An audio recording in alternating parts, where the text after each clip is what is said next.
नमस्कार, मी केरळ मार्गदर्शक गणेश सातपुते. आज आपण वाघाळे परिसरात ज्या शेतकऱ्यांनी केरळचं मार्गदर्शन घेऊन ऊस पिकामध्ये काय बदल झाला आपण त्यांच्याकडनं जाणून घेऊ. नमस्कार, तुमचं नाव व पत्ता सांगा. अंकुश रामदास गायकवाड, मुक्काम पोस्ट वाघाळे, तालुका शिरूर, जिल्हा पुणे.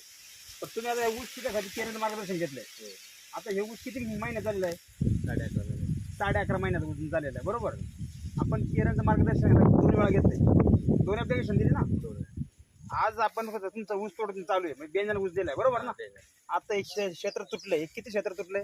50 गुंठे जास्त. एक 50-55 गुंठ क्षेत्र तुटलेले. 50-55